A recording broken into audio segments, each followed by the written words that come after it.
So, ayan po, Mother Earth. Ito na yung mga kamarites ko. Tinutulungan po nila tayong mag-repack. Hi ka muna, Ate Donna.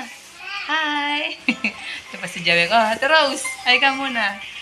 Yan, bali, ngayon po, papamigay natin tong gulay. Avail po ni Mother Earth yung ampalaya.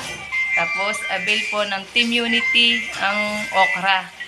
Ayan po, maraming salamat po sa pag-avail niyo po ng aming gulay.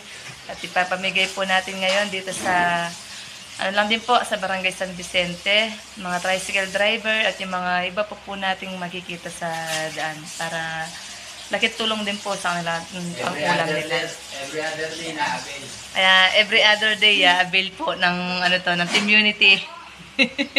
So, ayan, maraming salamat po ulit. Ayan sila, kuya. Hello po, Mother. Ayan, si Ate Donna. Busy siya. Busy sa kanyang pagre-repack. Ayan, bye-bye po.